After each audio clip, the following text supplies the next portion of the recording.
Get in your mix with coffee on the coffee break. Get in your fix. It's coffee on your coffee break. Tune in now.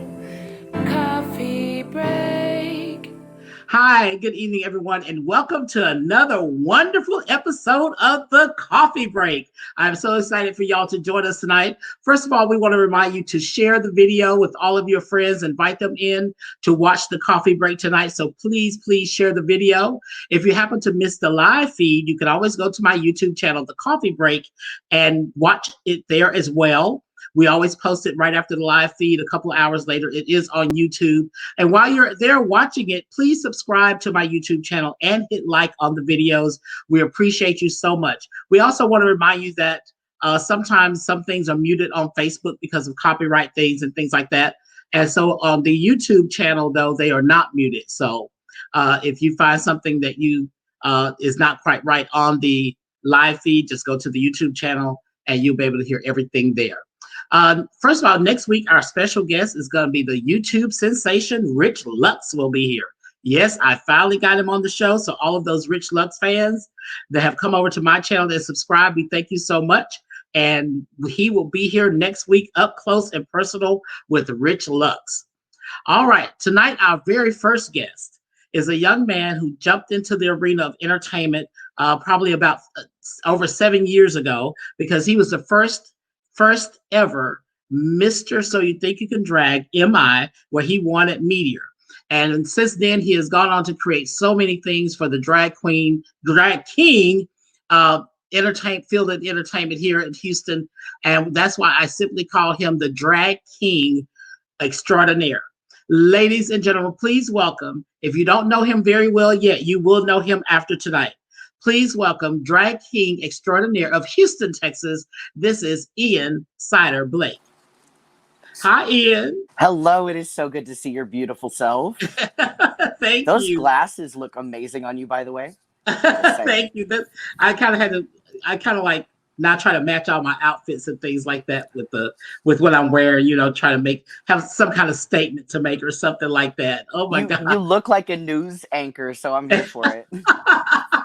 Well, maybe somebody else will catch me on and notice that and say, would you like to come on to? Yes, that's what I'm hoping for. I'm so excited to have you on here tonight.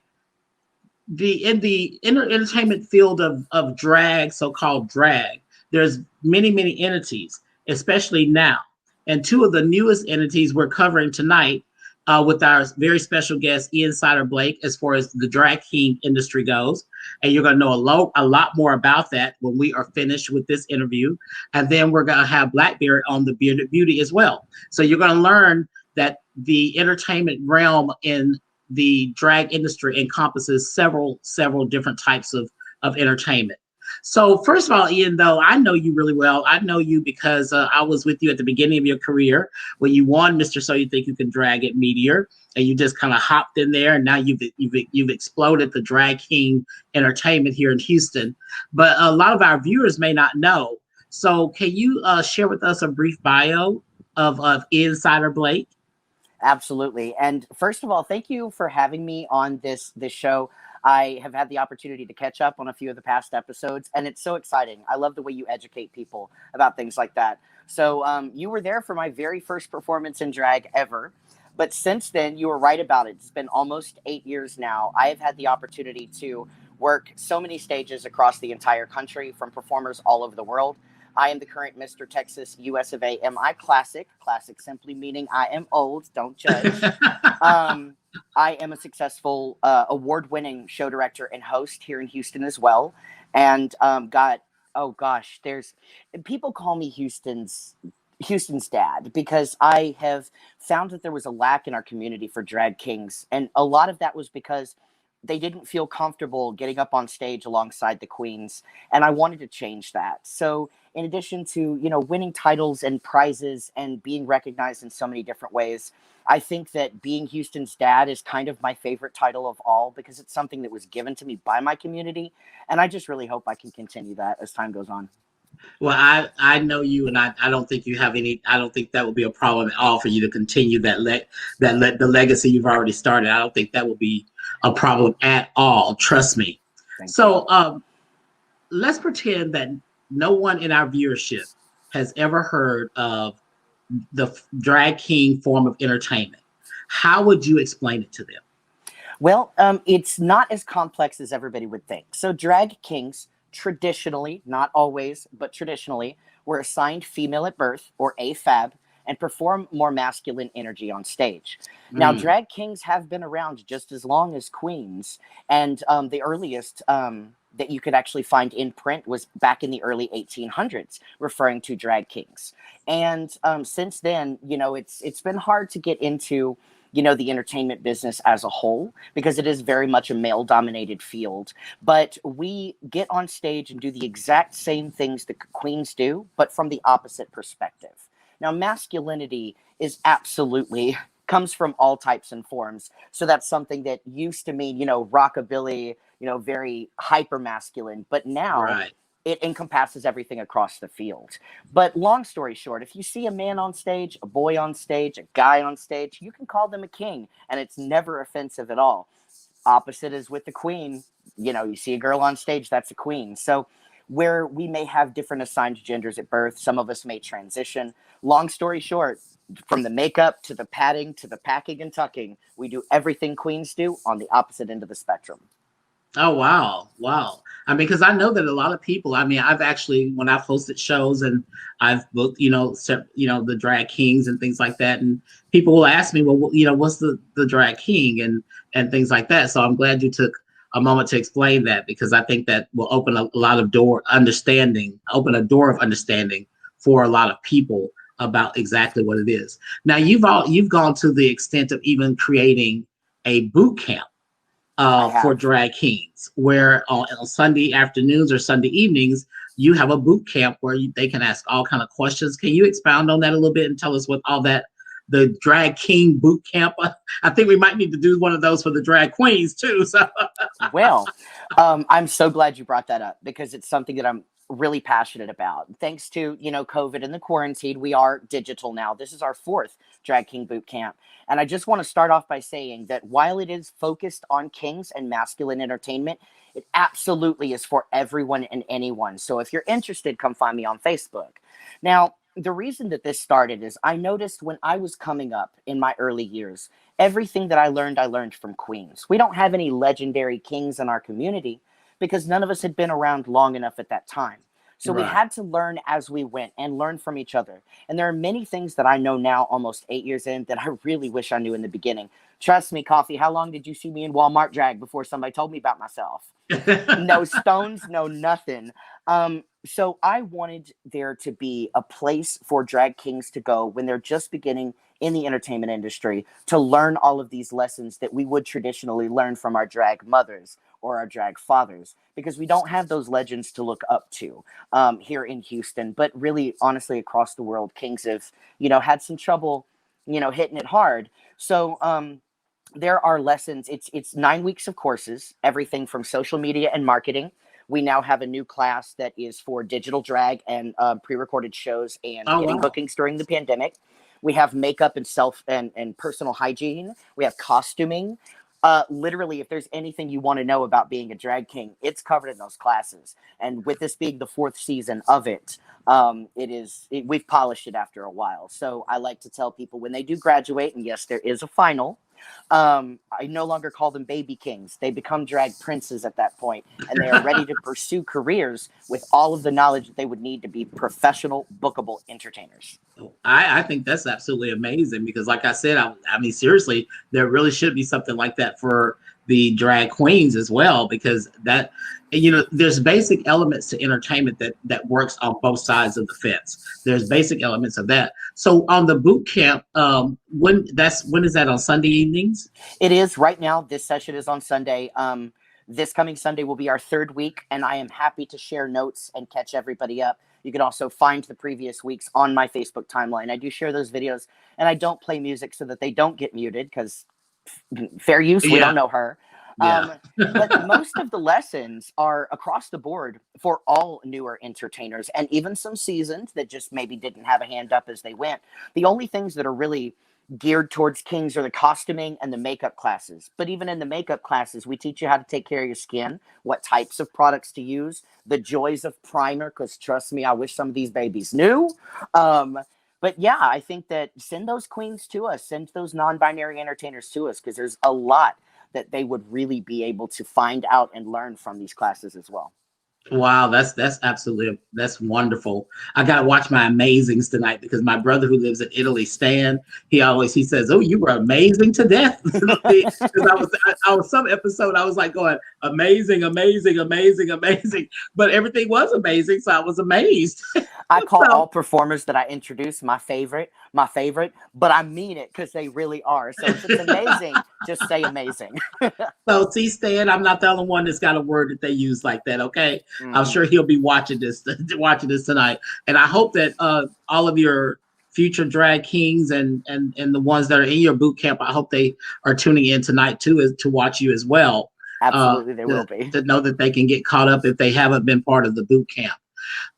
So what is the biggest misconception about drag queens, do you think? There are many, many, many across the board. And I think that a lot of that comes from just lack of exposure to kings or ignorance, and which in and of itself is not a bad thing. You know, we're all ignorant about different things. Right. But for me, the biggest misconception is that we aren't as entertaining and don't do as much as the queens on stage. Literally everything that queens do, we do the same. Makeup, costuming, lip sync, sometimes live singing, props and productions and dancing. So just like there are queens of all types, there are kings of all types. And while not all types of entertainment may appeal to you, that doesn't mean kings don't. That means you have not found a king that you enjoyed yet. And that's valid and important to recognize. So if you give us a shot, you'll find we're just as entertaining as queens, and in some specific cases, maybe even more so. More. But don't tell them I said that. Well, I can say that because I've actually seen some of the productions and the shows that you guys have put on, and they have been really, really incredible. So you've been to our show, yeah. I can be the witness to that. So if anybody haven't caught one of the drag king shows, I mean, they're at Pearl on Wednesdays. Right now with the pandemic, the schedule is not quite set yet, but that's where they mainly are. So you can catch them there. So let me ask you a question. Before we move on, I'd love to let you know that we are live streaming on Wednesdays. We have not missed a single week on my personal Facebook. Ian Cider, Syder.Blake should be scrolling across your screen. But we also started doing a little something new. We are shadow casting movies right now on Thursdays at Pearl Bar Houston. Tickets do have to be bought in advance, but it is a live in-person show, masks required and everything. So if you wanted the opportunity to see some kings, then you could definitely get out there and do that. It's a little different than traditional drag, but it's a lot of fun. So at least you know you get to watch a movie if you don't like who's on stage. Right. Well, I cover every area, give them all kind of options is what I say. Yes, ma'am. So what with the wonderful career that you've had and established over all these years, so what is your ultimate goal for your career in this industry? You know, I'm going to be going back to nationals in March, and I feel as confident as I've ever felt in my life about my package. And I know that being Mr. US of A in my classic is a dream of mine.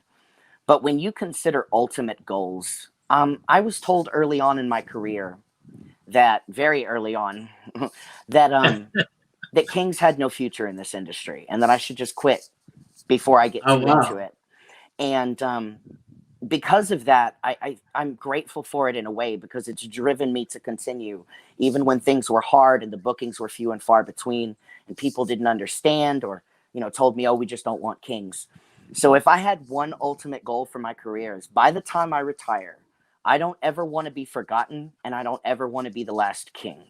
If people remember my name, I'm eternally grateful for that. But more importantly, continue when I'm gone. Do not let me be the driving force behind the kings. Drive yourself.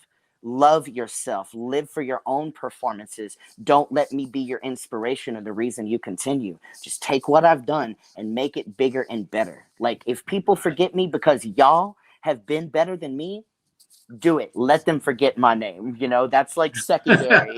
The not being forgotten is secondary for me, you know? Right, right. Well, I think that's absolutely. I was gonna go. That's absolutely wonderful. I'll take I it guess. either way. I guess amazing is just one of my favorite words. I guess It's a good word, honestly. It says a lot. it's a great word. Well, I am really. I think that what you've done here tonight is that Ian, I think that you've really opened the eyes and the understanding of the drag king form of entertainment, which is very important because I think all forms of entertainment in our community should be appreciated and understood. And a lot of times we don't take the times, or there's not the opportunities to explain to a lot of those that don't understand. And so hopefully there's a lot of people watching this tonight that they will have a much better understanding of the drag queen industry. That as I said earlier, I'm a witness. They do incredible productions. They really, I have to say, they put more effort into a lot of their shows that I've seen than I'm gonna just say some of us do. Okay, I'm gonna just say it. Because when they put on a production, it is truly a production. And so I appreciate that, because when I come to watch your shows, I really enjoy sitting there and watching, because I very seldom sometimes get to just sit and watch and be entertained, and I thoroughly enjoy it. So if you look on Facebook and you see the advertisements and the posts and the flyers from Ian and many of the other drag kings, take a chance and go and watch the show and observe and participate, and you'll be really surprised. I think you'll be very pleased. And I really appreciate you coming tonight to take the opportunity to open up more understanding about the drag king form of entertainment. I really appreciate you, Ian. Thank you. And congratulations on your all your years of success and the wonderful steps that you've made in this industry. And I wish you nothing but the best. And we'll just look forward to seeing what else you're doing and what else you're coming up with. Thank you so much. And just remember, everybody, all drag is valid. Support local drag, and consent is sexy, y'all. We'll remember that. Ladies and gentlemen, this has been a conversation with Ian Cider-Blake, drag king extraordinaire of Houston, Texas. Thank you. Thank you so much again for coming on the Coffee Break, Ian, and I hope you have a wonderful rest of your week. You as well. All right. Thank you, Ian. Oh my God. It really is an amazing industry, the drag king. So if you, like I said it before, if you have not seen or encountered one of their shows, please take the time to do so. You will not regret it. Now, my next guest made her entrance into drag in the Houston area about 4 years ago. And she hit the ground running. In a brief but rewarding drag career, she's received several accolades, just as Ian has, and recognition. Please welcome the bearded beauty herself. This is my friend, Blackberry. What is going on, Coffee? How are you doing? I'm good. How are you? I'm doing well. Oh my God. So I see, I just worked with you the other night, but yeah. Oh my goodness. And it was a good time too. Yeah, it was. It was a fun time. So as I did with Ian, there's a lot of people that know you on the stage. Mm-hmm. I know some of you, I've met your mom and things like that. And, but there's a lot of people that really don't know the story behind Blackberry. So will you share with us a brief bio as well? Okay. Well, I started my drag career. It was kind of an accident. I went to school for fashion design for a few years, and I had a lot of friends that did drag. So they would ask me to like mend a costume or, fix a zipper, fix a hem, those little small things that they want you to do. And when I was in college, I would also like practice on making clothes because you only can do so much in class. So I would take all my little fabrics, go at home and just like fiddle around with it. I had no idea what I was doing. And I would make these little costumes for all these drag queens just so I could get some practice. And one day I was sitting at a show. I'm not going to say what show it is, but I was sitting right in the front. It was maybe 3 people in the audience. And I was thinking to myself, I'm like, I think I can do this. If these people on this stage can do this, I can do this. And it was no shade. It was just like, I think I have what it takes to do this. And this is also around the same time that season 8 of RuPaul's Drag Race was on with Kimchi, Naomi Smalls, and Bob the Drag Queen. And at the time, I also was working at a comedy club. And I just remember Bob's personality was so similar to mine. And I was like, if this person can do this, I can do this. So that night, I went home. I messaged Desi Love Blake and Clay Gore and signed up for Desi's Drag Race. I had nothing except for a sewing machine. I had no wigs, no makeup, nothing. And I signed up. And before we started, I got everything ready. The first night of the competition was my first night in drag. Oh my God. Yes, Wow. I waited till the night of to put on my first face of makeup with my little costumes. And I went out and I did the competition, and the rest is history after that. It was, I don't know, the stars aligned. That's all I can say. Wow. Okay, that was a wonderful bio. I thoroughly enjoyed it. I can't believe you waited till the to enter the drag race. I mean, because I know I've seen you've come to So You Think You Can Drag as well, and I can't believe you waited till the night of the drag race to make your first to be the first time that you actually got in drag. Wow, that's crazy. I don't know what I was thinking. In my head, I was like, this is so simple.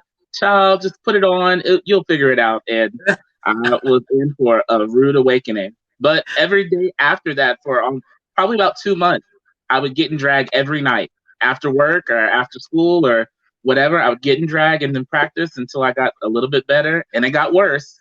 But it finally got better. Well, we all went through that stage, trust me. So there's a question I'm sure that's on everybody's mind, and that is why the beard and what is the history of the bearded queen? Because some people think that it just popped up all of a sudden, but from my understanding, it's really been around for quite some time. So let's answer that question and get everybody's mind, understanding exactly the concept of the bearded queen. So bearded drag has a long history. A lot of it is focused in charity work. A lot of people keep their beards, but also don drag to raise money for their communities or local charities or anything that's worth doing. Because a lot of drag queens that are pageant queens or traditional queens don't do a lot for the community. Not saying that they don't, but a lot of people are busy doing other things. So the bearded queens are known as the charity queens, the ones that go out and do the work just for their local bars or their local youth or things like that. But the reason that I personally kept my beard is that when I'm on that stage, it pushes me to work twice as hard as everyone else so that people look past my beard and see the entertainer on the stage. If you can look past my beard and my mustache and see that I'm just an amazing entertainer, amazing drag queen, besides having the beard, then I'm doing my job. So it just makes me work twice as hard and keeps me on that same level as everyone else I'm working with. That's awesome. That's awesome. That's I mean, I don't know what anybody can say after that answer, because when you go, I'm sure when you step on stage in a lot of areas or places you've never been before, and they say, here's Blackberry, then there's like, oh my gosh, she has a beard. They're gonna spend 30 seconds looking at your beard. So like you said, that's awesome. So what inspired what are some of the obstacles that you had to overcome when you first started with keeping the beard and things like that? So when I first started performing in the South, especially Texas, a lot of my pushback was that I was making a mockery of drag, or I wasn't being serious, that it was just seen as like, I'm just wasting people's time. I'm not really performing or doing the art of drag because I have a beard, but I wear just as much makeup as the drag queens that I'm performing with. I spend just as much time on my costumes, my makeup, performance, making my mixes. I do just as much. I can out joke anyone on the microphone, but it didn't matter what I did. I could cartwheel, split, do all these things on stage. It's just because I had my beard, people did not accept what I was doing. So I took it upon myself to set my own standard that if I was just as polished as everyone else that I want to be on the same level as, that you cannot not take me serious. Like if Right. I'm coming to a show and I have my nails done, my hair done, I have my jewelry on, I have new costume each week, I'm on time, I'm doing all my things and checking all those boxes, you can't say that I'm not doing what you're doing. Which Exactly. that's always been my thing is I'm just as Exactly. good as the other girls. As I said with Ian, there's all different, entities in the entertainment field of drag, and some are just becoming more prominent than what they were before, and a lot of people don't know that they've existed for a long, long time. So that's absolutely wonderful. What inspired the name Blackberry? Where did I'm always with you going the black of the berry, the sweet of the juice. Yeah. Where did it really come from? So I will say that my name is kind of inspired by your name. It's something that's just when you hear that name, it's so instantly recognizable to you. And when I sat down, I was coming up with a drag name. I was like, what describes me as a person? So I was like, I'm Black, which is very important for me. People know I've done a lot of work with Black Lives Matter and all these things. So I'm a proud Black man. Second, I'm gay. I'm a gay male. And a lot of people say that gays are fruity or we're, we like them. Right. Black and fruit, and I'm juicy. I'm a big girl. So all those things came together, and I'm a bear. So I'm part of the bear community. I'm a hairy man outside of drag and in drag. So all of those things came together. It's Blackberry as the fruit. Oh wow, okay. Yeah. Well, there's somebody that wants to come in and say something to you, and Oh my goodness. let's see if we can get our guest in. Hello. Oh my god. Oh my goodness. How are you doing? This is Deja. please welcome the divine Miss Deja Oplet Mirage. I know time as well. Thank you for coming in, Deja.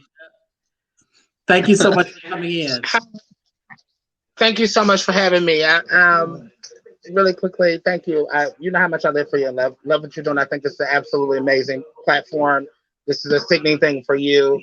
It shows all the things that I love about you during the show. So thank you for having me. Hey, boo. What's going on? Oh my goodness. So is there anything special you want to say to Blackberry or ask a question? There is. I say it all the time. But I'm gonna say it again just for the rest of the world to hear though. I'm so proud of everything you're doing. I love everything that you're doing. I love that you have that. I care about what people say, but I don't give a fuck at the same time. So I gotta keep going for me. And I love that. And that's why, you're my daughter, because I live for that kind of personality. But I think you're absolutely amazing. I want you to keep doing everything that you're doing. Keep making strides. The stuff with the hairspray and all that kind of stuff. You're doing stuff, baby, and I'm so proud of you. And I'll always be in your corner. Whatever you need, anything you need, I'm here. Love you down. Thank you. Oh my goodness. Well, Deja, I love you to death, and it's so funny because I'm glad Blackberry is the size that she is. Blackberry is, and because I get. We're one of the few people that trade clothes and stuff like Deja's giving, we do all that kind of stuff. And, we're all about the same. Well, Deja's a little bit smaller than we are, but that's okay. So some of her things fit me before too. So, but I thank you for what you said about, because this show has been a dream of mine. I say that all the time. And I know some people are going to get tired of me saying it, but it really has. It's been in the works for well over 5 or 6 years. And the pandemic kind of forced my hand, like, why aren't you doing this? And I love the concept that people come on, because I had no idea where Blackberry got the name Blackberry. And I think a lot of people who watch the show really enjoy finding out about these little tidbits about people that they see on stage. And Deja will be on the show soon because, we have a history too. And she's competed for Miss Black America Plus and all that as well. I still have that outfit actually. So, but thank you so much for coming in, Deja. And have a wonderful. You as well. Thank you guys. Thank you guys so much. I love you so much. Love you. Thank you. All right, that's Miss Deja Oplet Mirage. Yeah. That was a good surprise, child. So what has been the most disappointing moment in your career today? I think my most disappointing, well, not really disappointing. I think the most frustrating part of my career was my work with Drag Queen Storytime, and I think the backlash that we got and how that whole situation ended. I think that was probably the most disappointing thing that has happened to me. I think that was probably the biggest thing because I remember that. I put a lot of like love, and I do things out of just like the kindness of my heart, and it just hurt to like go through something that they're only good intentions. Yeah, exactly. And there's always going to be somebody out there sometimes, like I tell people, sometimes it's like, you know how you post something on Facebook and it's like before you could even, your fingers off the post, somebody has already responded or liked it or did something like Yeah. that. And it's just like with the things that we attempt to do in life, there's always somebody out there. I think they're just waiting to find something to pounce on. And it's something that might have started off as a really good intention, and they can so quickly take it and turn it into something else and something that's not so good, as opposed to trying to understand it. So I can definitely. So what has been the most gratifying moment in your career to this day? The most gratifying thing in my career, I think being able to travel the country, to be booked in all of these different cities and do so much with my drag that someone that has no titles, I've never done a national pageant. I haven't done anything. I haven't been on RuPaul's Drag Race. I haven't been on television in any of those capacities. But people outside of my city know me, recognize me, and they appreciate my work. So it touches my heart that people all the way in California, New York, all these places, they know what I'm doing, and I'm just being myself. I'm not trying to be famous. I'm not trying to do anything crazy. I'm just trying to express my entertainment and my art. Now, that's wonderful. That's what I tell people all the time. Don't worry about trying to be like somebody else, just be you. And I think people will accept you when they realize that you're being true to yourself. Because if you're Yeah. being true to yourself, then you're going to be true to them as well. So that's an excellent thing. So describe for me, what would be a perfect fun day in the life of Blackberry? Ooh, a perfect fun day for me. A lot of people don't know, outside of drag, I am a lazy, I just like to sleep. I sleep for a good 14 to 16 hours on my days off. So a good nap, give me some Asian food, Vietnamese food, Oh yeah. Korean food, watch a good movie. I can be happy with that. I'm very simple. I'm not anything crazy. Or in the flip side, going out and just having 15 shots. one of the two. There's no in between. But yeah, I love staying at home and just laying in bed for hours and hours and hours. That gets me off. I love that. Well, well, I'm glad to know that somebody else enjoys that too, because on my days off, and I don't think a lot of people understand it, for what we do on stage, and it does to some people it seems like, oh, they come out and they're doing a great number, blah blah, but it really is draining. It's like draining. It's very draining to, especially as we both hosted MC things. You got to keep the audience up, especially when you have somebody come out that might do a number that might have not been so great or whatever. Mm-hmm. It's left up to the MC to keep that energy going, which takes energy from us. So yeah, I mean, so I'm glad somebody else likes to lay in the bed and just watch Golden Girls and No, honestly, you need that time to recharge. I think especially being on the mic for so many nights a week like we both do, you're giving so much of yourself that once you're off the stage, you just want to recharge and get that back for yourself. Yeah. And I don't think a lot of people get it, but it's tiring and draining. Yeah, it really is. But we enjoy it because we love the people and we love what we do. Yeah, exactly. So what is the ideal goal for you in your career?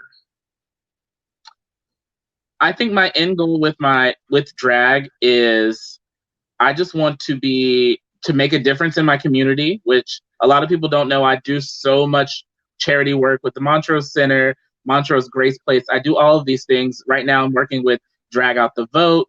So I do so much with my drag. I just want to be known for being a positive light, giving back to my community, and also expressing my authentic self. I think I do drag to make other people laugh, but also express the person that I see in my head, the art that I see. And if people love it, they love it. If they don't, they don't. But I like people smiling and also expressing my art. If everyone loves what I'm doing, good. If not, as long as I'm happy and y'all are laughing, I'm having a good time. Yeah, exactly. Exactly. Because you're not going to be ever in this, especially in this industry, you're never going to be able to please an entire audience all the time. There's always going to be someone who's got something to say. But and that's it took me a little while, maybe about 5 or 6 years after doing drag to realize I've got to be me, and what I present on stage has got to be what makes me happy and what fits me. Because sometimes people will come to us and they'll say, "Oh, will you do this song? Will you do that song?" And blah, blah, blah. I'm like, child, that song don't give me no feeling, no movement, no. Yeah. It does nothing for me, but then if you pull out $100 bill, then I'm gonna go ahead and learn. Do it anyway. That's the most important part with, especially in Houston, is you have to be your own individual self and do something that's authentic to you, not just repeating what someone else is doing or doing something similar. What is keeping you different from the pack? What is going to make you memorable? What is authentic to yourself? Because anyone could just go to the store and get a little bodysuit and do a 1-2 to a popular song. Yeah, but exactly. Does that fit you as a person? And I mean, I don't know about you. For me, also, I like for the songs. I mean, sometimes we do crazy songs that just for the fun of doing it and stuff. But a lot of times when I do something, I also want it to have some kind of meaning. I want there to be some type of message. I want to touch somebody in the audience in a special way, and so that's when I'm picking out songs like that, and stuff. So, now I know that in the pageant industry, I know that there is a Miss Bearded. I'm not sure exactly what the name of it is, and I apologize for that. But I know that there is a national pageant for the Bearded Queens. Would you ever consider entering that?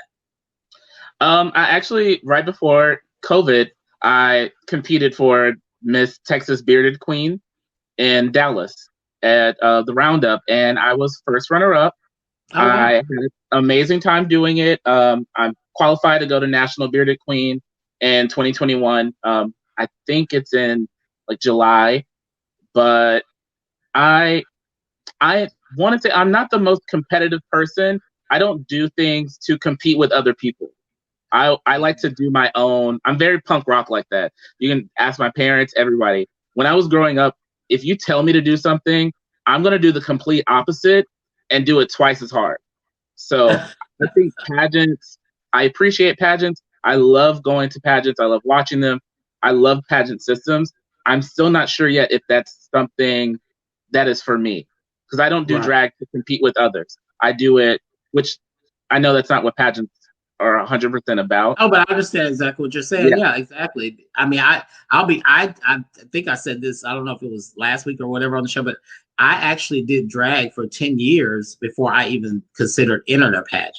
Yeah. I mean, I even help people get ready for pageants and things like that, but I did drag for 10 years because I was in there going, child, they spend a lot of money. Why am I spend all that money when I could be making money and put, you know what I'm saying? So, I mean, because I wasn't sure if it was for me. I mean, I was like, do I have a talent to do that's going to be a winning talent? Do I have, evening gown? Do I have all this and all that? So, I mean, it's not a rush at all as far as competing.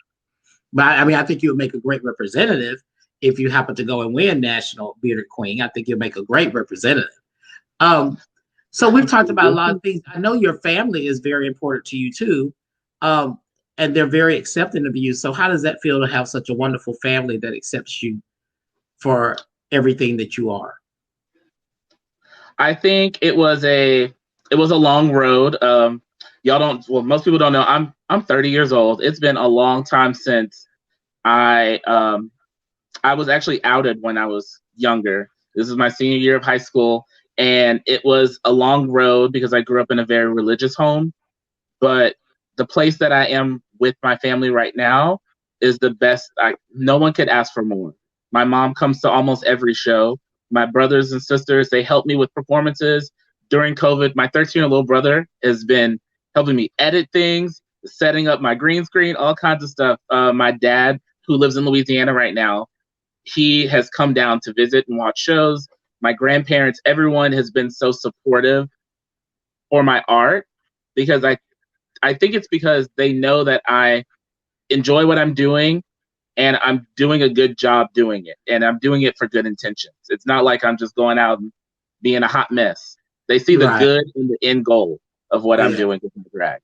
Well, that's wonderful. That is truly a blessing to have a very supportive family, especially in this day and time. And that is truly, truly a blessing to have that. So we've had a wonderful conversation. Thank you so much. This has been therapeutic for me. Well, you know, sometimes there's things that we often think about and things like that, but until we actually say them or hear ourselves actually saying them and you know, it makes a difference. It really does make a difference. Is there anything that I haven't touched on that you would like to leave with our viewers tonight?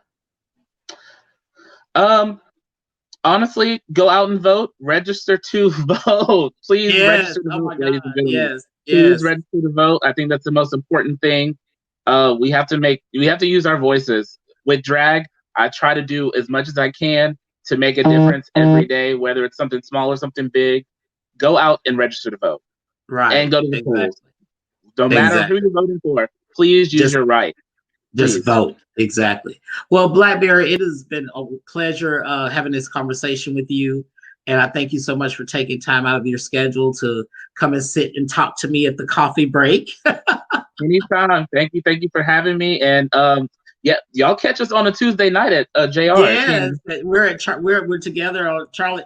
And you know, this is something I forgot to bring up, but when Blackberry first came around, people they always got us confused. It was like, is that coffee with a beard, or is that you know? And so sometimes we do twins, and like we're together at Charlie's Angels now on Tuesdays at JR's, and it's been fun the last couple of weeks since we've been back open. So so stop by and see us, and we might do something special for you. You never know, and things like that. We do duets together every now and then, and things like that. We're gonna do more of those. So, but yeah, stop by and see us on Tuesdays for Charlie's Angels. The two Blackberries. Yes, it's been amazing, and y'all really made me feel 100% welcome on Tuesday nights. I've been thoroughly enjoying myself. Oh, well, good. I'm very glad. Well, ladies and gentlemen, this concludes our conversation tonight with the bearded beauty herself, Blackberry. So if you see her advertised somewhere, please go out and support. We're all trying to bounce back and getting back to work now from being shut down because of the pandemic and things like that. And we want y'all to know that we really do sincerely. When y'all come into the bar and y'all tip us and things like that, we know that you don't have to. And we really sincerely appreciate from the bottom of our heart, every single dollar to us is a blessing. And so we really appreciate you coming out. So if you happen to see Blackberry, we might be on the show together or just see her advertise somewhere. Go and support the Blackberry of Houston, Texas. And I know she will much appreciate it as well. So you look great tonight, by the way. You look great. I love that green in your eyes. I almost ordered that on. Ladies and gentlemen, once again, this has been a wonderful conversation with the bearded beauty herself, Blackberry. Thank you so much, Blackberry. Thank you so much, Kofi. Wow, what a great evening this has been. I hope that many of you have learned some things and opened up your understanding about different entities of the drag community that do exist.